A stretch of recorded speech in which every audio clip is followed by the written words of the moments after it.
تلک آیات اللہ نتلوہا علیک بالحق، یہ ہے آیات اللہ تعالیٰ کی اے محبوب صلی اللہ علیہ وسلم جو ہم آپ پر تلاوت کرتے ہیں حق کے ساتھ، بالکل ٹھیک ٹھیک پرپسفل۔ وَإِنَّكَ لَمِنَ الْمُرْسَلِينَ، اور بے شک ضرور آپ رسولوں میں سے ہیں، یعنی یہ آپ اپنی پیدائش سے 1600 سال پہلے کے واقعات بالکل ٹائنیس ڈیٹیل تک پورے ایکوریسی کے ساتھ بیان فرما رہے ہیں، جبکہ آپ کسی انسان سے پڑھے ہوئے بھی نہیں ہیں، اور آپ صلی اللہ علیہ وسلم کوئی تورات کی وہ کتاب کو پڑھ بھی نہیں سکتے، اس کے باوجود یہ معجزہ کہ آپ اپنے زمانے سے 1600 سال پہلے کے واقعات بالکل ایکوریسی کے ساتھ بیان فرما رہے ہیں، یہ اس چیز کا ثبوت ہے کہ آپ پر اللہ کی وحی نازل ہوتی ہے۔ وَإِنَّكَ لَمِنَ الْمُرْسَلِينَ، بے شک آپ ضرور رسولوں میں سے ہیں۔ تو انبیاء اکرام کو اللہ تبارک و تعالی وحی کے ذریعے ان حالات پر مطلع فرماتا ہے جو عام لوگوں کی اپروچ کے اندر نہیں ہوتے، اور یہ انسان میں، عام انسان میں اور نبی میں زمین آسمان کا فرق ہے، وحی کا فرق ہے۔ اللہ تبارک و تعالیٰ فرماتا ہے کہ اللہ تعالیٰ کی یہ شان نہیں ہے کہ انسانوں سے کلام کرے۔ سورہ آل عمران کی 179 نمبر آیت میں، سورہ جن میں 26 اور 27 نمبر آیت کے اندر یہ ٹاپک آتا ہے۔ اب چونکہ میرا ٹائم پورا ہونے والا ہے، یہاں میں نے مسئلہ علم غیب جو ہے وہ بیان کرنا تھا، کیونکہ علم غیب کے مسئلے میں بھی ایگزیجریشن ہو رہی ہے۔ بعض لوگ اپنی منہ سے ایسی تک بات کرتے ہیں نبی کو تو دیوار کے پیچھے کا بھی علم نہیں ہے، اور بعض لوگ ایسے کہتے ہیں کہ نبی صلی اللہ علیہ وسلم آج بھی ہمیں دیکھ رہے ہیں، وہ دوسری طرف ایکسٹریم پہ چلے جاتے ہیں۔ تو مسئلہ علم غیب اصل میں کیا ہے، انشاءاللہ اگلا لیکچر شروع کے 20-25 منٹ اسی آیت کے کانٹیکسٹ میں قرآن اور صحیح بخاری اور مسلم سے مسئلہ علم غیب کے بارے میں ماڈریٹ رویہ جو اہل سنت کا ہے، مسلمانوں کا کیا عقیدہ ہونا چاہیے، اس میں ہر طرف اصلاح کی ضرورت ہے۔ اور اختلاف اس لیے پیدا ہوتا ہے کہ جو لوگ نفی کرتے ہیں وہ 100% نفی کرتے ہیں، اور جو لوگ ماننا شروع کرتے ہیں وہ پھر ہر چیز ہی ماننا شروع کر دیتے ہیں، وہ دوسری طرف شرک کے اندر چلے جاتے ہیں، دوسرے توہین کے اندر داخل ہو جاتے ہیں۔ تو ایک درمیان کی رائے وہ میں قرآن سے پھر انشاءاللہ تعالیٰ ثابت کروں گا۔ بس میں آخر میں چلتے چلتے ایک صحیح حدیث مصنف ابن ابی شیبہ سے بیان کر دوں کہ نبی صلی اللہ علیہ وسلم نے فرمایا کہ اللہ تعالیٰ اپنے انبیاء کو بعض چیزوں کا علم غیب عطا فرماتا ہے۔ علم غیب کا لفظ موجود ہے، تو یہ بعض لوگوں کو جو بیماری ہے وہ کہتے ہیں کہ نبی کے لیے علم غیب کا لفظ بولنا غلط ہے، کوئی اس میں قباحت نہیں ہے۔ غیب کی خبریں بولیں یا علم غیب ایک ہی بات ہے۔ علم غیب جب علم میں آ جائے گا نبی کے تو ہمارے لیے پھر بھی غیب ہی رہے گا۔ جنت دوزخ نبی کے علم میں آیا لیکن ہمارے لیے وہ غیب ہی ہے۔ اللہ تعالیٰ نے وَعَلَّمَ آدم اسمال، جو اللہ تعالیٰ قرآن پاک میں سورۃ البقرہ میں فرماتا ہے اللہ تعالیٰ نے علم دیا، حضرت آدم علیہ السلام کو سکھایا علم۔ اللہ نے خود علم کا لفظ استعمال کیا ہے، فرشتے نہیں بتا سکے، فرشتوں کے لیے وہ غیب کا علم تھا۔ آدم علیہ السلام کو اللہ نے وہ علم غیب دیا، انہوں نے بتا دیا، پھر فرشتوں نے سجدہ کیا۔ تو یہ جو تھا نا، ہاں البتہ عالم الغیب کا لفظ صرف اللہ کے لیے استعمال کرنا ہے، اور وہ یہ بات تو احمد بریلوی صاحب نے بھی لکھی ہے کہ نبی صلی اللہ علیہ وسلم کے لیے عالم الغیب کا لفظ استعمال کرنا کفر ہے۔ عالم الغیب صرف اللہ ہے، باقی اللہ جس کو عطا فرمائے۔ تو وہ میں اس میں انشاءاللہ ڈیٹیل سے اگلی دفعہ عرض کروں گا، کیونکہ ہمارا 1 گھنٹے کی ریکارڈنگ ہوتی ہے اور 1 گھنٹہ پورا ہو چکا ہے۔ الحمدللہ ہمارے 2 پارے مکمل ہو چکے ہیں، اور اس میں پچھلی دفعہ ہم نے سورۃ البقرہ میں پارہ نمبر 2 کے اندر 16واں اور 17واں رکوع جو ہے اس کا تلاوت اور اس کی ترجمہ جو تھا اس کی ڈیٹیل کے ساتھ ہم نے سنی تھی، اور میں نے عرض کیا تھا کہ یہ جو جنگ ہوئی طالوت اور جالوت کی، یہ بنی اسرائیل کا غزوہ بدر تھا، اور بیسیکلی مسلمانوں کو غزوہ بدر کے لیے تیاری کے طور پر یہ سورۃ البقرہ نازل ہوئی۔ اس میں آخر میں ایک آیت آئی تھی جس کی ڈیٹیل میں انشاءاللہ آج اس کانٹیکسٹ میں 2-4 باتیں عرض کروں گا، لیکن اس سے پہلے میں 1-2 جگہ کی کلیریفیکیشن دے دوں۔ کچھ بھائیوں نے ریکویسٹ کی تھی، میں اس اعتبار سے 1-2 باتیں عرض کر دوں۔ ایک تو یہ جہاں سے 16واں رکوع شروع ہوتا ہے سورۃ البقرہ کا، سیکنڈ لاسٹ رکوع جو ہے پارہ نمبر 2 میں، الم تر الی الذین خرجوا من دیارہم وہم الوف حذر الموت، کیا تم نے نہیں دیکھا ان لوگوں کی طرف جو کہ موت کے ڈر سے اپنے گھروں سے نکلے اور وہ ہزاروں کی تعداد میں تھے۔ تو میں نے اس میں عرض کیا تھا کہ یہ وہ قافلہ ہے جو 6 لاکھ کا قافلہ سیدنا موسیٰ علیہ السلام کے ساتھ نکلا تھا، اور جب قتال کی باری آئی تو یہ پیٹ پھیر کر بھاگ گئے۔ تو تو اللہ تبارک و تعالیٰ نے ان سے فرمایا فقال لهم اللہ موتوا ثم احیاہم، تو اللہ نے فرمایا کہ تم مر جاؤ اور پھر اس کے بعد ان کو زندہ کیا. تو اس میں جو تورات ہے وہ ہمیں یہی بتاتی ہے کہ یہاں اس موت سے مراد یہ تھی کہ اللہ تبارک و تعالیٰ نے اس پوری جنریشن کو 40 سال کے پیریڈ کے اندر ختم کر دیا، اور پھر اس صحرائے سینا کے اندر جو 40 سال میں نہیں ان کی جو اولاد تیار ہوئی، اس نے وہ سارا ٹف ماحول دیکھا تھا جس کی وجہ سے وہ جہاد کے لیے قتال کے لیے آمادہ ہو گئے سیدنا یوشع بن نون علیہ السلام کی قیادت میں. تو بعض لوگ یہ کہتے ہیں کہ اگر ہم یہ تفسیر بیان کرتے ہیں تو یہ قرآن پاک کا جو لفظی ترجمہ ہے اس کے خلاف جاتی ہے، کیونکہ یہاں بیان ہو رہا ہے کہ منہ تو وہ وہی مر گئے، اس کے بعد ان کو زندہ کیا گیا. تو اگر کوئی یہ مطلب بھی لیتا ہے تو ہمیں اس میں کوئی حرج نہیں ہے، ہم کوئی معجزات کے منکر نہیں ہیں، لیکن بات یہ ہے کہ چیز کس کانٹیکسٹ میں ہو رہی ہے. عرب کی جو لنگوسٹک ہے، اس کے محاورے، ان کی بھی اپنی جگہ اہمیت ہے. جیسے اللہ تبارک تعالیٰ فرماتا ہے قرآن پاک کے اندر کہ ان سے کہو کہ یہ اپنے غصے میں مر جائیں. تو ابھی محاورہ تھا نا، یہ تو نہیں اس وقت ہی وہ مر جائیں گے، مراد یہ کہ اسی کے ساتھ دنیا سے چلے جائیں. تو یہاں بھی اللہ تبارک و تعالیٰ نے اس امت کو سزا دی جنہوں نے موسیٰ علیہ السلام کے ساتھ قتال کرنے سے انکار کیا، کہ وہ 40 سال کے اندر وہ مر گئے لیکن ان کو قتال نصیب نہیں ہوا. لیکن اس 40 سال کے پیریڈ میں جو ان کی اولاد پیدا ہوئی صحرائے سینا میں، انہوں نے وہاں کے ٹف ماحول کو دیکھا، پھر انہوں نے قتال کیا. دوسری کلیریفیکیشن، ایک بھائی نے یہ کہا کہ جی یہ جو آپ نے بیان کیا کہ ان آیات ملکہ ان یأتیکم التابوت فیہ سکینہ، آیت نمبر 248، کہ طالوت کی بادشاہی کی نشانی یہ ہوگی کہ وہ تابوت سکینہ تمہارے پاس آئے گا من ربکم، تمہارے رب کی طرف سے، وبقیۃ مما ترک آل موسیٰ و آل ہارون، جس میں موسیٰ علیہ السلام اور ہارون علیہ السلام کے تبرکات رکھے ہوئے ہیں. تحملہ الملائکہ، جس کو فرشتوں نے اٹھایا ہوگا. تو میں نے یہ بتایا تھا کہ جہاں پر وہ لوگ لے گئے تھے کافر اس تابوت کو، وہاں جو ہے وہ پلیگ کا مرض جو ہے، طاعون کی وبا آ گئی. تو انہوں نے ایک ریڑے پر رکھ کر آگے بیل باندھ کر تابوت سکینہ کو چھوڑ دیا.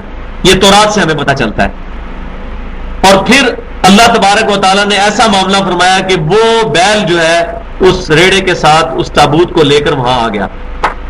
تو اس میں بھائی نے یہ کہا کہ جی یہ جو لکھا ہوا ہے تحملہ الملائکہ، کہ فرشتوں نے اس صندوق کو اٹھایا ہوگا، تو آپ نے بیل والا بیان کیا. تو بات یہ ہے کہ اللہ تبارک و تعالیٰ اسباب کا محتاج نہیں ہے، لیکن عموماً دنیاوی معاملات میں یہی ہوتا ہے کہ اللہ تبارک و تعالیٰ بارش بھی خود برساتا ہے اور ہمارے سامنے بادل آتے ہیں، لیکن فرشتے ہی اس کو لے کر آتے ہیں، بظاہر ہمیں نظر نہیں آتے. تو یہاں پر تورات کے ساتھ کوئی کنٹراڈکشن نہیں ہے قرآن کی. اگر تورات یہ بات کرتی ہے کہ ایک بیل اور اس کے پیچھے ریڑھا باندھ کر انہوں نے رکھا، کئی 100 میل کا سفر وہ طے کر کے وہاں آیا، تو ظاہر بیل کو کوئی علم غیب تو نہیں تھا میں نے وہاں جانا ہے. تو اللہ تبارک و تعالیٰ کی طرف سے وہ چیز گائیڈڈ تھی، وہ فرشتوں کے ساتھ ہی وہ سارے کا سارا معاملہ ہوا. جیسا کہ بخاری اور مسلم کی حدیث ہے، نبی صلی اللہ علیہ وسلم نے فرمایا حضرت حسان بن ثابت رضی اللہ تعالیٰ عنہ کے بارے میں کہ اے اللہ حسان بن ثابت کی روح قدس کے ذریعے مدد فرما، کیونکہ وہ نعت پڑھا کرتے تھے نبی صلی اللہ علیہ وسلم کی. اور کافر جو امام کائنات صلی اللہ علیہ وسلم پر اعتراضات کیا کرتے تھے، اس کا جواب حضرت حسان بن ثابت رضی اللہ تعالیٰ عنہ دیا کرتے تھے نعت کی شکل میں. تو آپ صلی اللہ علیہ وسلم فرمایا کہ اے اللہ حسان کی مدد فرما روح قدس کے ذریعے سے. اب ہمیں نظر تو کوئی نہیں آ رہا، وہ نعت تو حضرت حسان ہی پڑھ رہے ہوتے ہیں، لیکن اللہ تبارک و تعالیٰ نعت تو حضرت حسان بن ثابت رضی اللہ تعالیٰ عنہ کی مبارک زبان سے یا ان کے دل پر القاء ہو رہی ہے، لیکن فرشتے کو اس کا ذریعہ بنایا جا رہا ہے. تو اسباب اختیار کرنا اور اسباب کے ساتھ مسبب الاسباب کی طرف سے کوئی ڈیوائن حکم ہونا، یہ کوئی کنٹراڈکٹری چیزیں نہیں ہیں، یہ صرف سمجھ کا فرق ہے. البتہ کوئی شخص یہ کہے کہ اللہ تعالیٰ قادر نہیں اس بات پہ کہ بغیر اسباب کے وہ کوئی کام کر سکے، تو یہ پھر عقیدہ کفر بنے گا. تو یہ عقیدہ تو ہم نے کبھی بھی بیان نہیں کیا یہاں پر کہ اللہ تبارک و تعالیٰ اسباب کا محتاج ہے. اور اہل سنت میں یا رافضی جتنے لوگ ہیں ان کے اندر کوئی اختلاف ہی نہیں اس معاملے میں. اللہ تبارک و تعالیٰ انبیاء کرام اور کتابوں کے بغیر بھی لوگوں کو ہدایت دینے پر قادر ہے، لیکن اب اس نے راستہ یہی اختیار کیا ہے کہ انبیاء کرام اور کتابوں کے ذریعے لوگوں کو ہدایت دی جائے. تو راستہ اللہ تبارک و تعالیٰ نے یہ اڈاپٹ کیا ہے، اگرچہ وہ محتاج نہیں ہے. تو یہاں بھی اگر فرشتوں نے اس صندوق کو اٹھایا ہوا، اس کا ظاہری سبب جو تورات کے اندر آتا ہے کہ ایک ریڑے کے اوپر اس کو رکھ کر چھوڑ دیا انہوں نے، کافروں نے، ان کے مرض کی نحوست انہوں نے سمجھا کہ اس صندوق کی وجہ سے ہے، تو فرشتے اس کو آن کے لے آئے ہوں گے، اس میں کوئی ایسی کنٹراڈکٹری بات نہیں ہے۔ تو یہ میں نے 2-4 باتیں شروع میں کلیئر کر دی پچھلے درس کے حوالے سے۔ اس میں آخری آیت آئی تھی، دوسرے پارے کی آخری آیت، تلک آیات اللہ نتلوہا علیک بالحق۔ اے محبوب صلی اللہ علیہ وسلم، یہ اللہ کی آیتیں ہیں جو ہم آپ پر حق کے ساتھ تلاوت کرتے ہیں، پڑھتے ہیں، پرپسفل، کسی مقصد کے تحت۔ اور وہ مقصد کیا ہے؟ وَإِنَّكَ لَمِنَ الْمُرْسَلِينَ، کہ بے شک اس میں کوئی شک ہی نہیں ہے کہ آپ رسولوں میں سے ہیں۔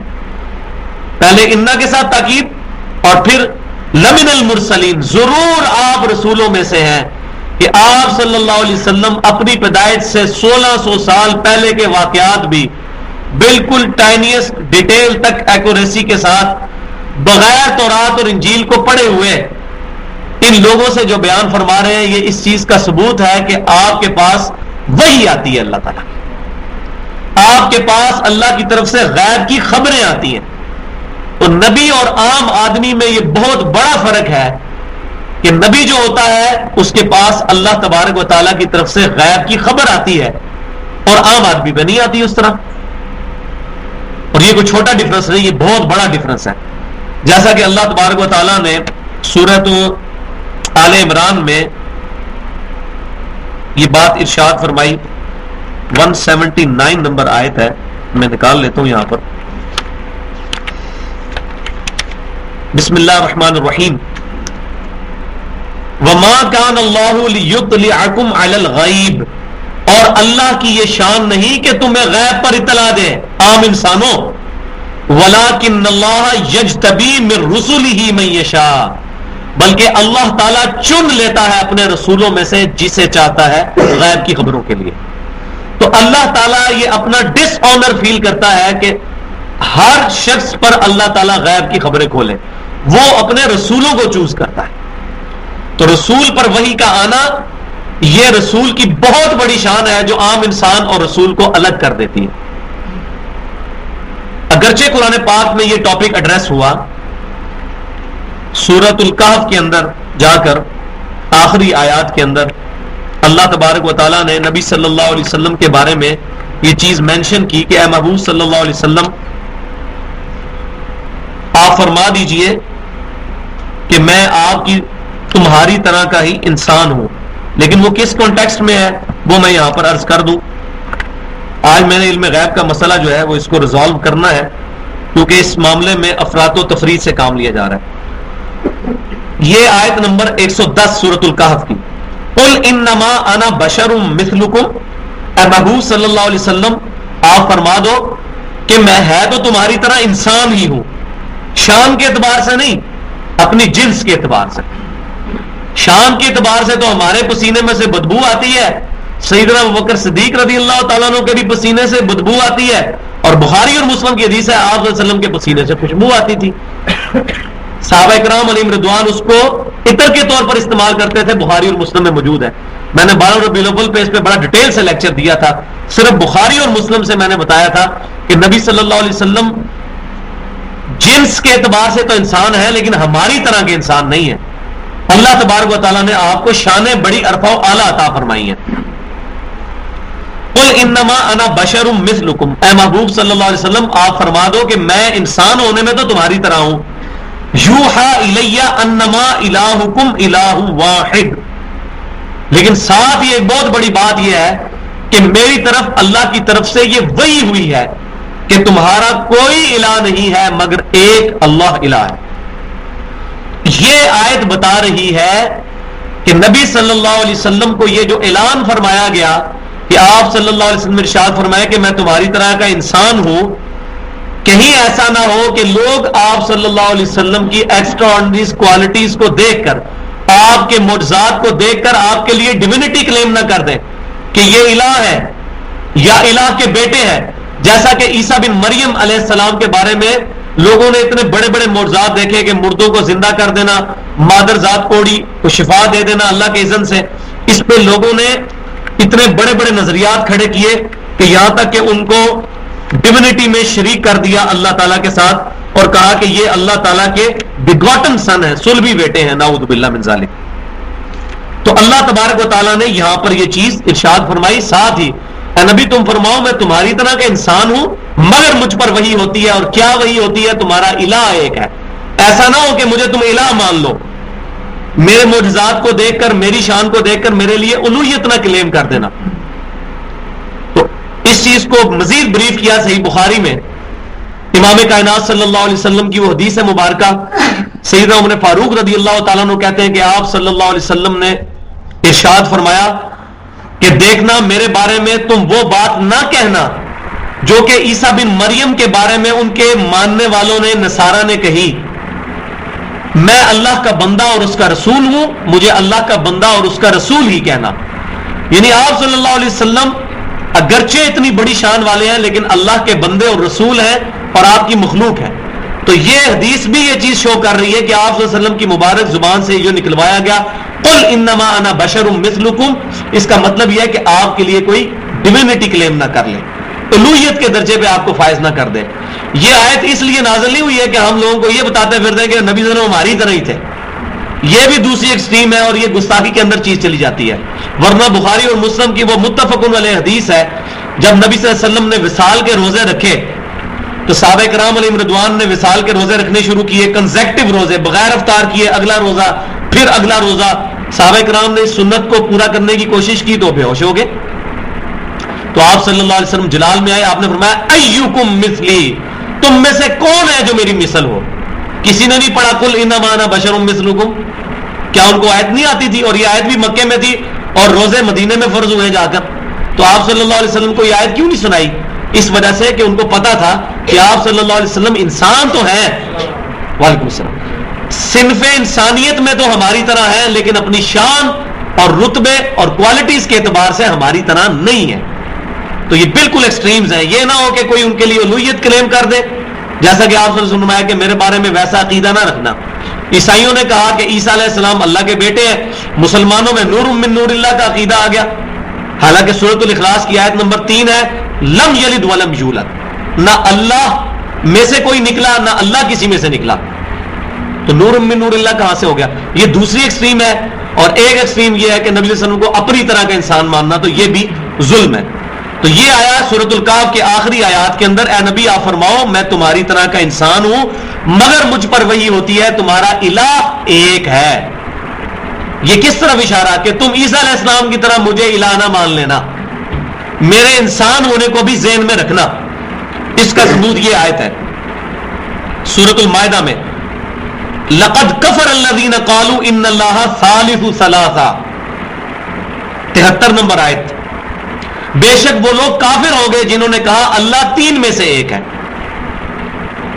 پروٹیسٹنٹ کا یہ عقیدہ ہے، اس وقت جیکوبائٹس تھے جن کو یعقوبیہ فرقہ کہتے ہیں، انگلش میں جیکوبائٹس، وہ کہتے تھے 3 in 1، اللہ، عیسیٰ بن مریم اور مریم سلام اللہ علیہ۔ آج کی جو ٹرینٹی ہے، تثلیث ہے، وہ ہے اللہ، ہولی گوسٹ اور عیسیٰ علیہ السلام۔ تو اللہ تعالیٰ فرماتا ہے کہ وہ لوگ کافر ہوئے جنہوں نے یہ کہا کہ اللہ تین میں سے تیسرا ہے۔ وَمَا مِنْ إِلَٰهٍ إِلَّا إِلَٰهٌ وَاحِدٌ، اور نہیں ہے کوئی معبود سوائے اس اکیلے کے۔ یہ وہی بات ہے جو نبی صلی اللہ علیہ وسلم کے ساتھ کہی گئی، قُلْ إِنَّمَا أَنَا بَشَرٌ مِثْلُكُمْ، اور پھر فرمایا کہ تم فرماؤ میری طرف وہی ہوتی ہے، تمہارا الہ ایک ہے۔ تو میں نے یہ قرآن پاک سے بات ثابت کی کہ یہ آیت کس کانٹیکسٹ میں ہے، کیونکہ آج کے زمانے میں لوگ بعض اوقات اس طرف ایکسٹریم پہ جاتے ہیں تو وہ گستاخی کا شکار ہو جاتے ہیں، بعض اوقات دوسری طرف ایکسٹریم پہ جاتے ہیں تو وہ شرک کے اندر چلے جاتے ہیں۔ تو اس میں درمیان میں پینڈولم کو رکھنا ہے اور اس عقیدے کو ہم نے سمجھنا ہے۔ اب میری پلاننگ میں نہیں تھی یہ گفتگو جتنی میں نے کر دی ہے، گفتگو تو کچھ اور کرنی تھی۔ اب میں اس طرف آتا ہوں، وَإِنَّكَ لَمِنَ الْمُرْسَلِينَ، اے محبوب صلی اللہ علیہ وسلم آپ فرماؤ، اے محبوب صلی اللہ علیہ وسلم یقیناً آپ اللہ کے رسولوں میں سے ہیں، کیونکہ آپ غیب کی خبریں ان کو بیان کر رہے ہیں، اور یہ اس چیز کا ثبوت ہے کہ آپ صلی اللہ علیہ وسلم پر غیب کی خبریں آتی ہیں، آپ پر وحی نازل ہوتی ہے۔ علم غیب کے بارے میں اہل سنت کا کیا عقیدہ ہے وہ آج میں اس کانٹیکسٹ میں تھوڑا سا بیان کرنا ضروری سمجھتا ہوں، کیونکہ اس معاملے میں بھی ایگزیجریشن ہو رہی ہے۔ بعض لوگ اس حد تک گستاخی پہ جاتے ہیں، وہ کہتے ہیں نبی کو یہ بھی نہیں پتا دیوار کے پیچھے کیا ہے۔ اب یہ کس قرآن کی آیت اور حدیث میں لکھا ہوا ہے کہ نبی کو یہ نہیں پتا دیوار کے پیچھے کیا ہے؟ اپنی طرف سے جملہ بول دینا یہ سخت زیادتی والی بات ہے۔ بخاری اور مسلم کی حدیث ہے، نبی صلی اللہ علیہ وسلم فرماتے ہیں میں تمہیں اپنی پیٹھ کے پیچھے بھی ویسے ہی دیکھتا ہوں جیسے سامنے۔ تو آپ صلی اللہ علیہ وسلم کی پیچھے آنکھ نہیں تھی، لیکن آپ کا جو ویژن ہے 360 ڈگری تھا، پیچھے بھی نظر آتا تھا آپ کو ان دو آنکھوں۔ تو ہم تو نہیں دیکھ سکتے، تو سامنے بھی نہیں دیکھ سکتے بعض اوقات جب انسان بوڑھا ہو جاتا ہے۔ تو آپ صلی اللہ علیہ وسلم تو پیچھے بھی دیکھتے تھے۔ اب یہ کتنی گستاخی والی بات ہے، اس میں بڑی احتیاط کی ضرورت ہے۔ یہ نہ ہو کہ توحید بیان کرتے ہوئے توہین بیان ہو اور بندہ دار اسلام سے ہی خارج ہو جائے، ایسا بھی نہیں ہونا چاہیے۔ تو نبی صلی اللہ علیہ وسلم کے بارے میں علم غیب کی یہ ایگزیجریشن ایک طرف کہ نبی کو دیوار کے پیچھے کا بھی علم نہیں، اور دوسری ایکسٹریم وہ لوگ جو کہتے ہیں جی نبی صلی اللہ علیہ وسلم کو کائنات کی ہر چیز کا علم ہے، اور اللہ کے علم میں اور نبی کے علم میں بس اتنا فرق ہے کہ اللہ کا ذاتی ہے، نبی کا عطائی ہے، بس یہ فرق ڈال دیا ہم نے تو اب شرک ختم ہو گیا۔ اب نبی صلی اللہ علیہ وسلم بھی ہر وہ چیز جانتے ہیں جو اللہ تعالیٰ جانتا ہے۔ یہ عقیدہ بھی کفر ہے، یہ دوسری ایکسٹریم ہے۔ درمیان میں اہل سنت کا یہ عقیدہ ہے نبی صلی اللہ علیہ وسلم کو اللہ تعالیٰ نے غیب کی خبریں دیں، اس کو آپ غیب کی خبریں بھی کہہ سکتے ہیں، علم غیب بھی کہہ سکتے ہیں، اس میں کوئی حرج نہیں ہے۔ اللہ تعالیٰ نے آدم علیہ السلام کو جب چیزوں کے نام سکھائے تو وہاں علم کا لفظ استعمال کیا، اور اس کے جواب میں جب فرشتوں نے کہا کہ اے اللہ تو ہی غیب کا علم جاننے والا ہے، یعنی تو نے ہی تو سکھایا آدم علیہ السلام کو، اس کو سکھا دیا، ہمیں نہیں سکھایا اس لیے ہم نہیں بتا سکے۔ تو علم غیب کا لفظ بولنا بھی کوئی گناہ والی بات نہیں۔ مصنف ابن ابی شیبہ میں صحیح سند کے ساتھ یہ حدیث موجود ہے، نبی صلی اللہ علیہ وسلم نے فرمایا کہ اللہ تعالیٰ اپنے نبیوں کو بعض چیزوں کا علم غیب عطا فرماتا ہے۔ علم غیب کا لفظ موجود ہے، تو اس لفظ میں جھگڑنا اور پھر یہ اس کی توجیہات بیان کرنا جی جب علم میں آ جائے تو پھر غیب نہیں ہوتا۔ اب نبی صلی اللہ علیہ وسلم کو جب غیبی خبریں پتہ چل گئی تو وہ علم غیب تو نہ رہا، پھر تو اللہ کے لیے بھی نہ رہا۔ اللہ تعالیٰ فرماتا ہے عالم الغیب والشہادہ، اللہ تعالیٰ غیب کا جاننے والا ہے اور ظاہر کا جاننے والا ہے، تو اللہ کے لیے تو کوئی چیز بھی غیب نہیں ہے، پھر اللہ کو بھی علم غیب کوئی نہیں۔ یہ اللہ ہمارے ریفرنس سے بات کرتا ہے، جو تمہارے لیے غائب ہے وہ مجھے میرے سامنے ہے بالکل، تو میں عالم الغیب ہوں تمہارے ریفرنس سے۔ تو اس طریقے سے نبی صلی اللہ علیہ وسلم بھی علم غیب رکھتے ہیں ہمارے ریفرنس سے۔ ظاہر ہے ہم نے جنت نہیں دیکھی، نبی صلی اللہ علیہ وسلم نے دیکھی ہے، ہمارے لیے تو جنت علم غیب ہے، نبی صلی اللہ علیہ وسلم نے اس کو دیکھ لیا۔ آپ کو ہمارے ریفرنس سے یہ پرائورٹی حاصل ہے، عذاب قبر کو دیکھا، فرشتوں کو دیکھا، اس طرح کی بڑی بڑی چیزیں آپ صلی اللہ علیہ وسلم کو دکھائی گئی۔ تو اس میں کوئی جھگڑنے والی بات نہیں، اس میں فرقے کی محبت سے باہر نکل کر کتاب و سنت پر اپنے آپ کو پیش کریں اور جو حق بات ہے اس کو ایکسیپٹ کریں۔ اس میں یہ ٹینشن نہیں ہونی چاہیے کہ اس سے یہ ہو جائے گا تو وہ ہو جائے گا، یہ نہ ہو کہ یہ وہ اپنے ساتھ ہی ہو جائے، اپنا ایمان برباد ہو جائے، کوئی غلط عقیدہ رکھے۔ تو یہ دونوں طرف ایگزیجریشن سے بچنا ہے۔ اس میں 4 پوائنٹ ہیں جو علم غیب کے حوالے سے میں انشاءاللہ عرض کروں گا۔ اس میں سب سے پہلی چیز یہ ہے کہ علم غیب کے بارے میں قرآن پاک کیا کہتا ہے۔ ویسے تو اس پہ گھنٹوں بولا جا سکتا ہے قرآن سے اور بخاری مسلم سے، لیکن میں 4 پوائنٹس ڈسکس کروں گا۔ سب سے پہلے کہ علم غیب کے بارے میں، غیبی خبروں کے آنے کے بارے میں اللہ تبارک و تعالیٰ قرآن پاک میں کیا ارشاد فرماتا ہے۔ ایک آیت تو میں بیان کر چکا، سورہ آل عمران آیت نمبر 179، وَمَا كَانَ اللَّهُ لِيُطْلِعَكُمْ عَلَى الْغَيْبِ، اور اللہ تعالیٰ کی یہ شان نہیں کہ تمہیں غیب پر مطلع کر دے، تمہیں اطلاع دے دے غیب کی، وَلَٰكِنَّ اللَّهَ، لیکن اللہ تعالیٰ يَجْتَبِي مِن رُّسُلِهِ مَن يَشَاءُ، اپنے رسولوں میں سے جسے چاہتا ہے چن لیتا ہے، ان کو اللہ تعالیٰ علم غیب یا غیب کی خبریں دے دیتا ہے۔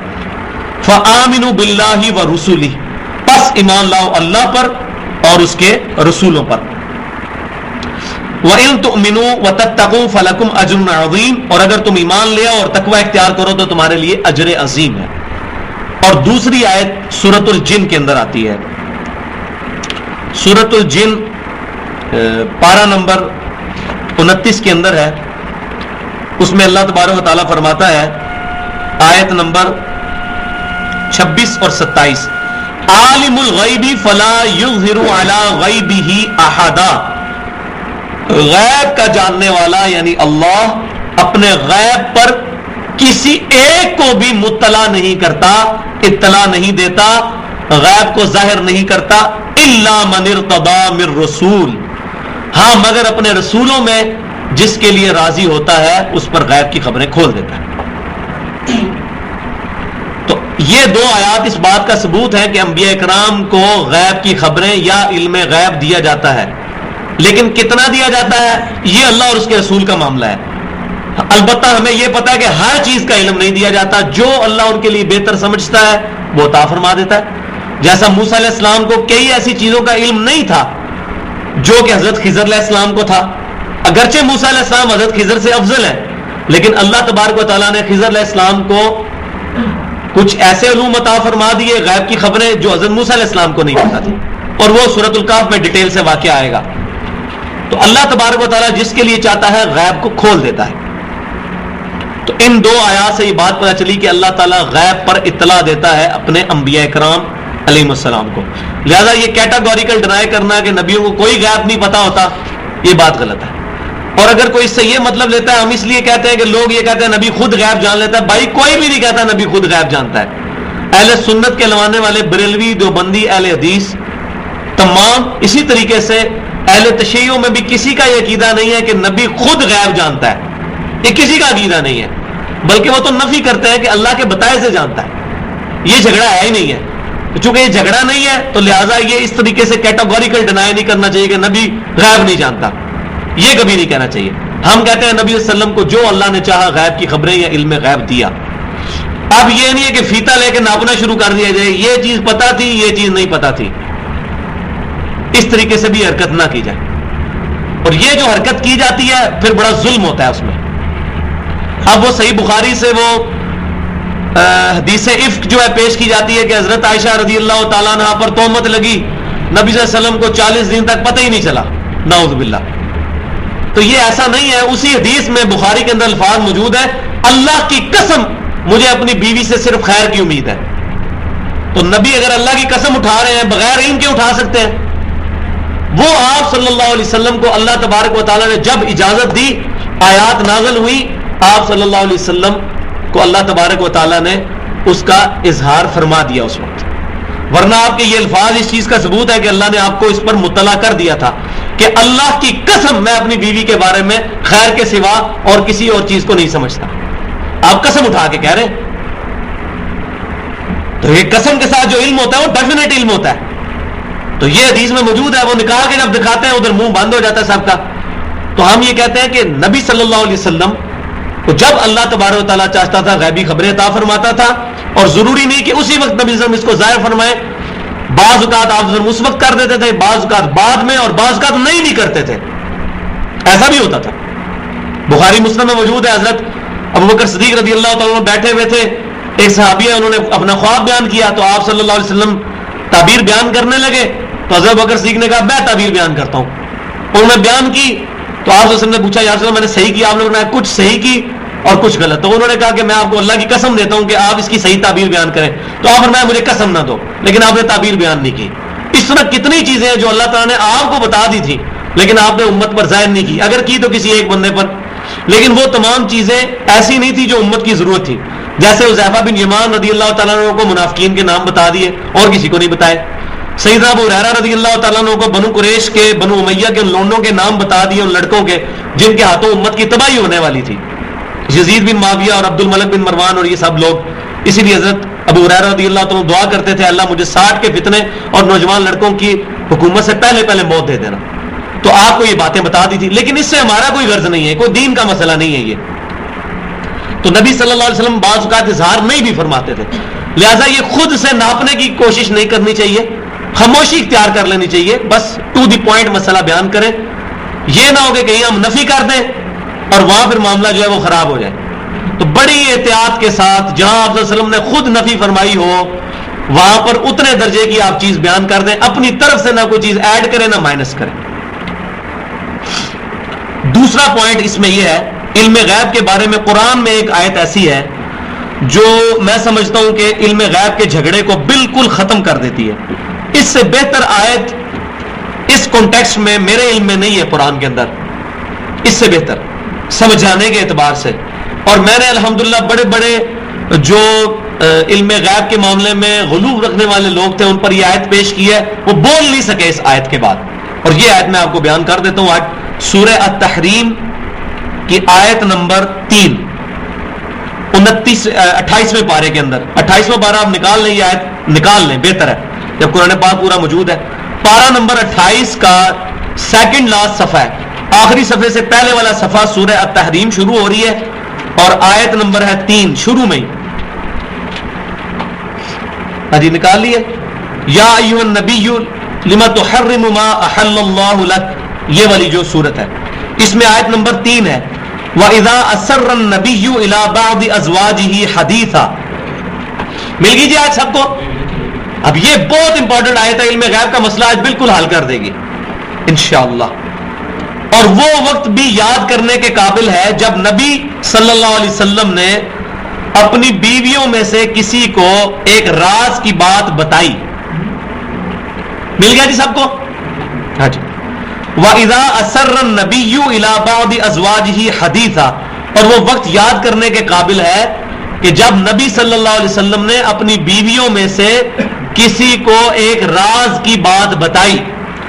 فَلَمَّا نَبَّأَتْ بِهِ وَأَظْهَرَهُ اللَّهُ عَلَيْهِ, پھر جب اس بیوی نے کسی دوسرے کو یہ بات بتا دی, نبی صلی اللہ علیہ وسلم کا راز لیک کر دیا. یہ حضرت سیدہ عائشہ اور سیدہ حفصہ کا معاملہ ہے, وہ قرآن صحیح بخاری اور مسلم میں آتا ہے, میں اس ڈیٹیل میں نہیں جاتا. جب ان میں سے ایک نے راز دوسری کو بتا دیا, وَأَظْهَرَهُ اللَّهُ عَلَيْهِ, اور اللہ تعالیٰ نے ظاہر کر دیا نبی صلی اللہ علیہ وسلم پر یہ بات کہ آپ کی بیوی نے, ایک بیوی نے آپ کا راز دوسری بیوی کو بتا دیا ہے.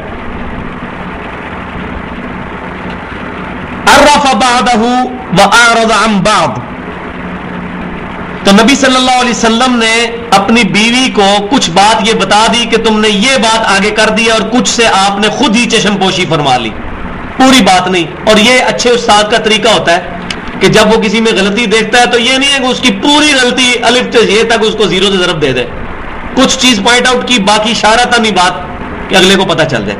تو نبی صلی اللہ علیہ وسلم نے بھی اپنی بیوی سے ارشاد فرمایا کہ تم نے یہ میری یہ بات لیک کی, اور پوری بات نہیں بتائی, بس تھوڑی سی بات جتنی لیک کی تھی اس میں سے تھوڑا سا حصہ بات کیا.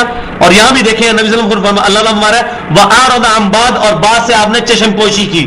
اس کا کیا مطلب ہے کہ نبی کے علم میں تو اللہ لے آیا تھا لیکن آپ نے چشم پوشی کی. اب یہ اس بات کی طرف اشارہ ہے. فَلَمَّا نَبَّأَهَا بِهِ, پس آپ صلی اللہ علیہ وسلم نے جب ان کو اس پر آگاہ کر دیا, قالت, تو ان بیوی نے کہا, من انباک ھذا, آپ صلی اللہ علیہ وسلم کو یہ خبر کس نے بتائی ہے کہ میں نے آپ کا راز لیک کر دیا ہے.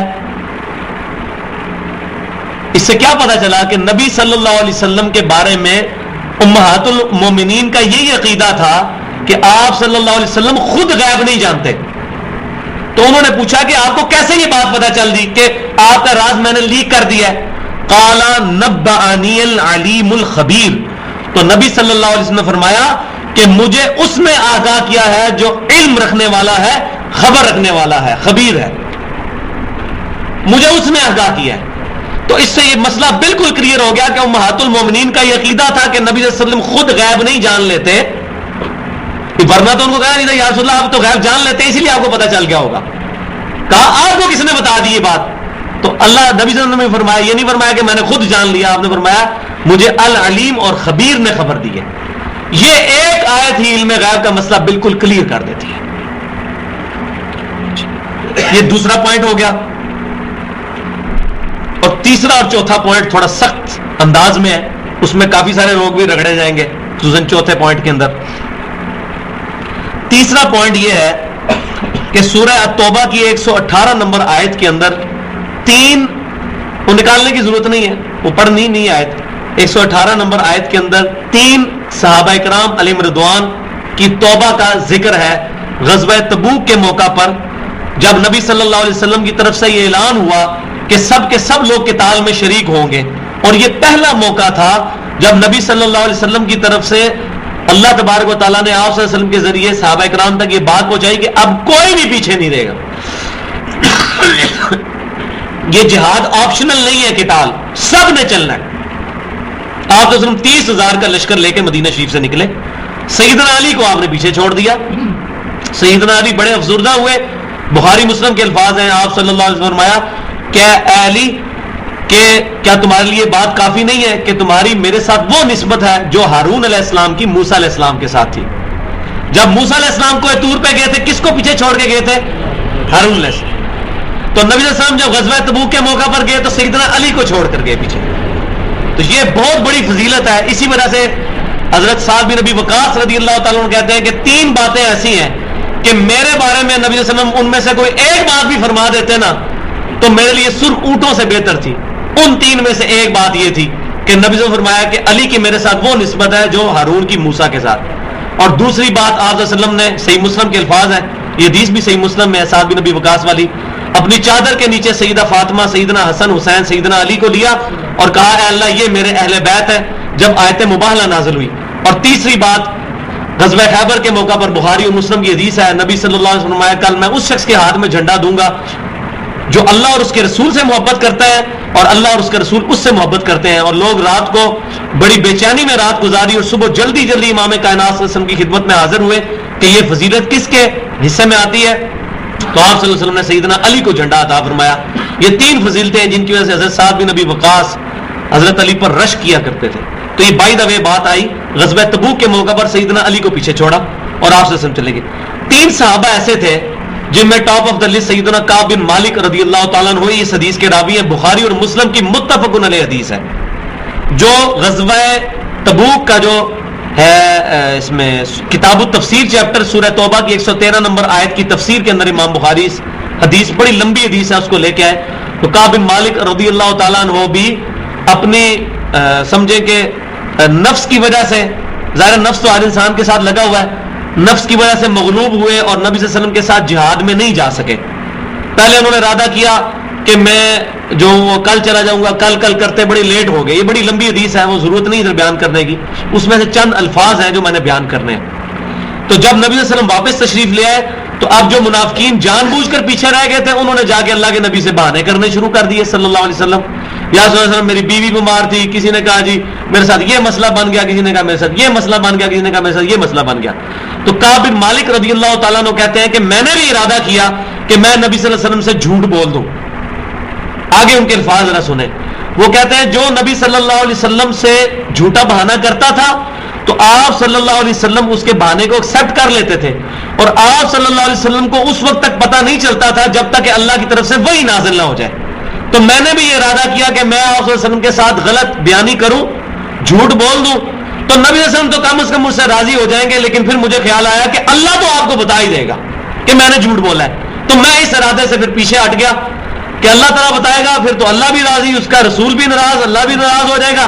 تو میں نے کہا میں جھوٹ نہیں بولتا, نبی صلی اللہ علیہ وسلم کو ناراض کر لیتا ہوں, لیکن اللہ تبارک و تعالیٰ کے حکم کو نہیں توڑتا, شاید اس کی برکت سے اللہ میری توبہ قبول کر دے. اور ایسے ہی ہوا. 50 دن کے بعد اللہ تعالیٰ کی طرف سے آیات نازل ہوئی, الحمدللہ وہ آج تک قرآن میں موجود ہے. ایسی توبہ کہ قرآن کے اندر وہ توبہ آ گئی, سورہ توبہ کی 113 نمبر آئے. تو اس میں بھی ان صحابی نے کہا کہ میں نے ارادہ کیا تھا نبی صلی اللہ علیہ وسلم سے جھوٹ بولوں اور میں بچ بھی سکتا تھا, لیکن مجھے بعد میں خیال ہوا کہ اللہ تعالیٰ تو وہی کے ذریعے آپ کو مطلع کر ہی دے گا. تو اس سے پتہ چلا کعب بن مالک کا یہ عقیدہ تھا کہ نبی صلی اللہ علیہ وسلم کسی کا دل کا حال نہیں جان لیتے تھے, آپ صلی اللہ علیہ وسلم پر وحی کے ذریعے چیزیں کھلتی تھی. اور چوتھی چیز وہ صحیح بخاری میں کتاب الشہادات چیپٹر میں جو حدیث ہے, سیدنا عمر رضی اللہ تعالیٰ عنہ کہتے ہیں کہ جب تک نبی صلی اللہ علیہ وسلم ہم میں موجود تھے, ہمارے ساتھ کوئی غلط بیانی کرتا تھا تو ہمیں اللہ تعالیٰ وحی کے ذریعے مطلع کر دیتا تھا, اور جب سے آپ صلی اللہ علیہ وسلم دنیا سے تشریف لے گئے ہیں اب ہمیں نہیں پتا لوگوں کے دلوں میں کیا, ہم ان کی شکل و صورت پہ فیصلہ کرتے ہیں. تو سیدنا عمر رضی اللہ تعالیٰ عنہ بھی کہتے ہیں میں کسی کے دل کا حال نہیں جان سکتا. اور بھائیو اگر سیدنا عمر کسی کے دل کا حال نہیں جان سکتے تو آج کے یہ جو بزرگ جن کے بارے میں لوگوں نے عقیدہ بنایا ہوا ہے کہ جی بزرگوں کو پتہ چل جاتا ہے, وہ دل کا حال جان لیتے ہیں, جی اللہ ہی ان کو بتاتا ہے. بھائی اللہ نے بتانا ہوتا تو حضرت عمر کو تو بتاتے. تو یہاں وہ بات یاد رکھیں گے, سنن بہیقی میں روایت ہے یا ساریۃ الجبل والی, حضرت ساریہ رضی اللہ تعالیٰ عنہ جو ہے جو کہ مشہور ہے کہ وہ جرنیل تھے, واللہ عالم ہمیں تو کوئی ایسی بات نہیں ملی کہ وہ اس نام کا کوئی جرنیل ان کی فوج میں بھی شامل تھا. ان کے بارے میں آتا ہے کہ حضرت عمر رضی اللہ تعالیٰ عنہ نے ان کو 600 میل دور سے دیکھ لیا اور کہا کہ آپ پہاڑ کی طرف متوجہ ہوں. اس کی تقریباً 8 سندیں ہیں اور سب کی سب یہ ضعیف سندیں, لہذا اس پہ ضعیف جمع ضعیف جمع ضعیف کا فارمولہ لگا کے حسن لغیرہ ہی بنتا ہے, حسن لذاتہ ہی نہیں بنتا, نہ یہ صحیح بنتی ہے. تو ویسے بھی یہ بخاری سے بھی ٹکرا رہی ہے. حضرت عمر ہی کہہ رہے ہیں کہ ہمیں نہیں پتا لوگوں کے دلوں میں کیا ہے. میں تو کہتا ہوں دلوں کی بات کیا, آپ کسی بندے کو کوئی بہت بڑا بزرگ جس کو سمجھتے ہیں دلوں کا حال جان لیتا ہے, آپ کسی ایسی زبان میں اس کو لکھ کے کوئی تحریر دیں جو وہ نہیں جانتا. مثال کے طور پہ اگر پاکستان کا کوئی بزرگ ہے, زیادہ وہ پنجابی یا سندھی یا پشتو ہی جانتا ہوگا, آپ اس کو فرینچ لینگویج کے اندر کوئی ایک لائن لکھ کے دیں, اس کو کہا جی پڑھو, تم تو دل کا حال جان لیتے ہو, یہ پڑھو کیا لکھا ہوا ہے روحانی طور پہ, نہیں پڑھ سکے گا. کیسے پڑھ سکے گا؟ دل کا حال کیسے جان سکتا ہے؟ تو یہ ساری کی ساری چیزیں ان کی ٹیکنیکل اپروچ ہوتی ہے. نوجوان کوئی چلا گیا, اس کی شکل بگڑی ہوئی ہے, یا بے روزگار ہوگا یا اس کی شادی کا مسئلہ ہوگا, وہ لگا دیں گے, لگ گیا تو تیر, نہ لگا تو تکا, وہ کہے گا جی بزرگوں نے بتا دیا. تو یہ لوگ سائیکالوجسٹ ہوتے ہیں, سائیکالوجی کو پڑھ کے تو لوگوں کے بارے میں اوپینین دے دیتے ہیں.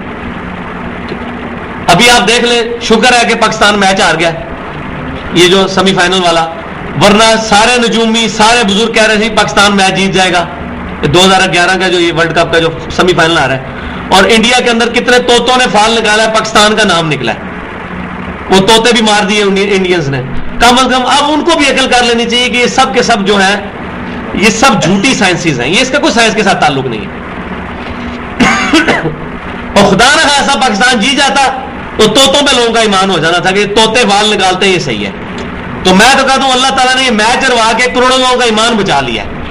یہ اللہ کی حکمت ہوتی ہے جو اللہ تعالیٰ فرماتا ہے قرآن پاک میں, قریب ہے کہ وہ جو میں نے پڑھ بھی چکا ہوں سورۃ البقرہ میں, کوئی چیز تم ناپسند کرتے ہو تمہارے حق میں بہتر ہو, اور کسی چیز کو تم جو ہے وہ پسند کرتے ہو اور تمہارے حق میں بری ہو. اللہ تعالیٰ جانتا ہے, تم نہیں جانتے ہو, تو اللہ تعالیٰ کو پتا ہے.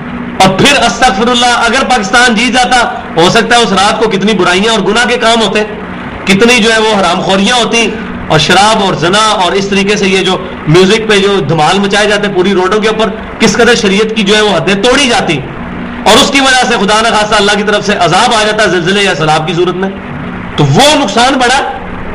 اور ویسے بھی یہ چوچلے جو ہیں, یہ کھیل گیموں والے, میں یہ نہیں کہتا کوئی حرام ہے, یہ ان نیشنز کو کرنے چاہیے جن کے اپنے فائنینشیل ایشوز سیٹل ہو چکے ہیں. ہمارے تو یہاں اتنی مہنگائی اور روٹی کا مسئلہ بن چکا ہے کہ ہمیں ان ایشوز میں پڑنے کی بجائے اور کروڑوں لاکھوں روپیہ اپنی جیب سے, جی فلانے وزیر اعلیٰ نے ہر کھلاڑی کو 5 لاکھ روپے کا نام دیا. کیوں دیا ہے نام؟ کئی ان 5 لاکھ کے ساتھ کئی لوگوں کے گھروں کا چولہا جل سکتا ہے. تو ہمیں ریشو پروپورشن کا خیال رکھنا چاہیے کہ ہم کس قسم کی ایکٹیویٹیز پرفارم کر رہے ہیں. تو یہ میں بتا رہا, طوطے سے بات شروع ہوئی تھی, کوئی طوطا نہیں جانتا, کوئی طوطا کسی کا فال نہیں نکال سکتا. یہ سب کی سب جھوٹی باتیں. تو اس طریقے سے یہ کشف کے بارے میں جو عقیدے لکھے ہوئے ہیں, اور پھر وہ کنٹروورشل باتیں شروع ہو جائیں گی, تو وہ پھر بعض کا لوگوں کو بری بھی لگتی ہیں. اب ایسی ایسی کتابیں جو لوگ جن کے درس دیتے پھر رہے ہیں, ان کے اندر کشف کے عقیدے لکھے ہوئے ہیں.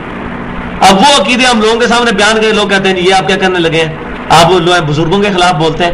تو ہم یہ کہتے ہیں کہ یہ کشف کے بارے میں اپنا عقیدہ کلیئر رکھیں کہ یہ کشف کا عقیدہ آج کے دور میں رکھنا یہ ختم نبوت کے خلاف ہے, اور خدا را ہوش کے ناخن لیں, اس معاملے کے اندر بڑی احتیاط کی ضرورت ہے.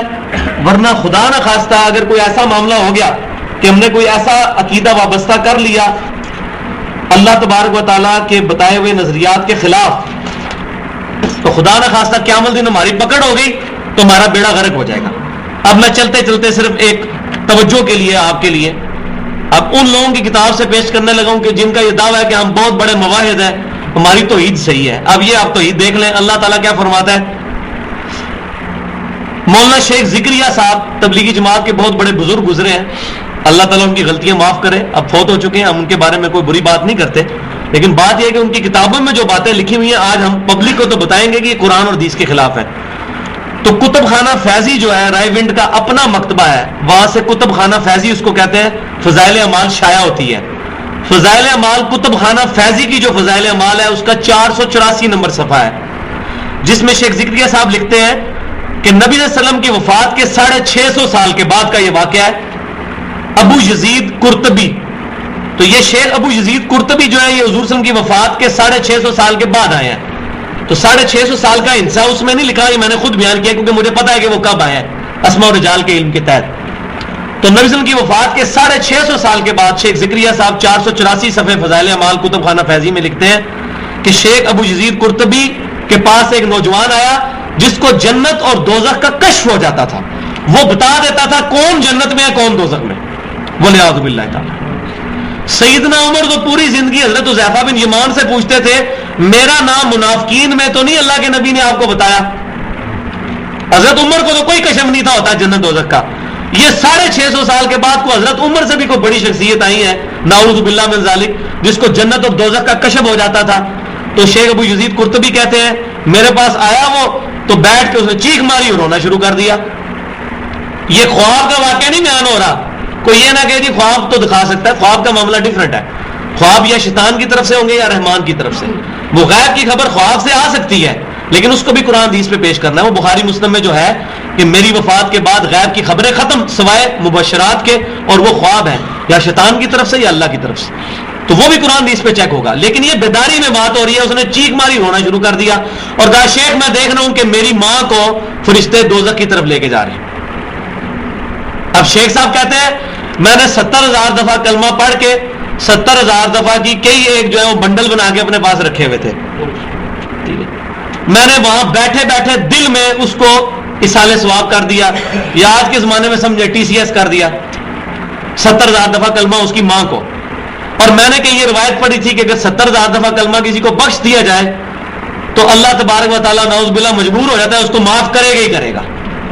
بھائی کوئی ایسی صحیح سند کے ساتھ حدیث موجود نہیں ہے, ورنہ کوئی بندہ پوری زندگی حرام خوریاں کرتا رہے, مرنے کے بعد 50,000 روپیہ مولوی کو دے جائے کہ جی تو نے مرنے میں میرے دفنانے تک 70,000 کلمہ پڑھ کے بخشوا دینا ہے, ایسی دی تیسی فرشتیاں دی نعوذ باللہ. ایسا نہیں ہوگا, ہر شخص اپنے اعمال کے مطابق اٹھایا جائے گا. 70,000 دفعہ کلمہ پڑھا میں نے بخش دیا دل میں, اور تھوڑی دیر بعد وہ نوجوان مسکرانے لگا اور کہنے لگا کہ حضرت صاحب میری ماں کو اب جنت کا حکم ہو گیا. تو شیخ ابو یزید قرطبی کہتے ہیں اس واقعے سے مجھے 2 رزلٹ ملے. دیکھیں کتنے عجیب رزلٹ ملے. ایک رزلٹ یہ ملا کہ مجھے یہ پتا چلا یہ 70,000 دفعہ کلمہ پڑھ کے کسی کو زبردستی بخشانے والی روایت صحیح ہے, اور دوسرا مجھے یہ پتا چل گیا کہ یہ نوجوان جو ہے یہ صحیح کہتا ہے, واقعی جنت دوزخ دیکھ لیتا ہے. اب مجھے بتائیں وہ نوجوان سچ بول رہا تھا یا جھوٹ بول رہا تھا, یہ آپ کیسے جج کر سکتے ہیں جب تک کہ آپ خود جنت دوزخ نہ دیکھ رہے ہو. کسی چیز کو ویریفائی کرنے کے لیے ایکسٹرنل سورس چاہیے, اس کے کہنے پہ تو نہیں مان لینا آپ نے. یہ چیز عقیدہ ختم نبوت کے خلاف ہے. بخاری اور مسلم کی متفق علیہ حدیث ہے, آپ صلی اللہ علیہ وسلم فرمایا کہ میری امت میں اگر کوئی محدث ہوتا جس کے دل میں بات ڈالی جاتی تو حضرت عمر ہوتے. پہلی امتوں میں ہوا کرتے تھے, حضرت مریم کو الہام ہوا ہے, لیکن اس امت میں ختم نبوت آخری درج میں ہے, نہ کوئی کشف, نہ کوئی الہام, نہ کوئی غیبی خبر. جس طریقے سے اس امت میں توحید آخری درجے میں ہے کہ سجدہ تعظیمی بھی حرام ہو گیا جو پچھلی امتوں میں جائز تھا. حضرت یوسف کو کیا ان کے والدین نے اور بھائیوں نے, حضرت آدم کو فرشتوں نے کیا, لیکن اس امت میں سجدہ تعظیمی بھی حرام ہو گیا, توحید آخری درجے میں کامل ہو گئی. اسی طریقے سے عقیدہ ختم نبوت بھی آخری درجے میں کامل ہوا کہ پہلی امتوں میں لوگوں کو کشف الہام ہو جاتے تھے, لیکن اس امت میں آپ نے فرمایا کہ میری امت میں کسی کو ہوتا تو حضرت عمر ہوتے.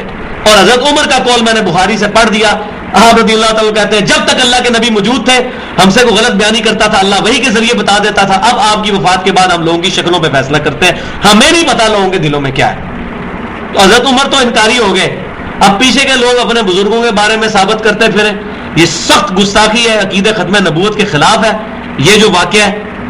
اور اس پہ آیت بھی بہت زبردست آیت ہے, وما کان اللہ لیطلعکم علی الغیب, اللہ کی یہ شان ہی نہیں ہے تمہیں غیب کی خبریں دے.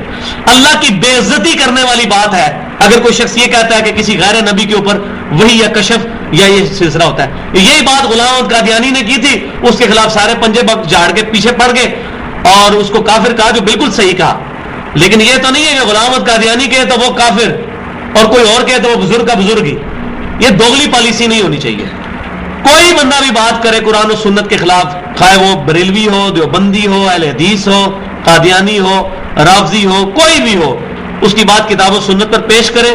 اگر حق ہے قبول کر لیں اور اگر باطل ہے تو چھوڑ دیں. کیوں؟ یہی ہمیں نبی صلی اللہ علیہ وسلم نے درس دیا ہے. ہمیں وہی کو پکڑنا ہے اور وہی قرآن و سنت ہے, اور قرآن و سنت کے اندر ہی اجماع داخل ہے. اور چوتھی چیز اجتہاد ہے, لیکن وہ آپشنل ہے. قرآن سنت اجماع کی مخالفت نہ ہو تو اجتہاد کرنا جائز ہے. تو یہ میں نے مسئلہ علم غیب کے کانٹیکسٹ میں یہ ساری باتیں جو ہیں وہ ڈیٹیل کے ساتھ بیان کر دی. اب اللہ کا نام لے کے آگے چلتے ہیں.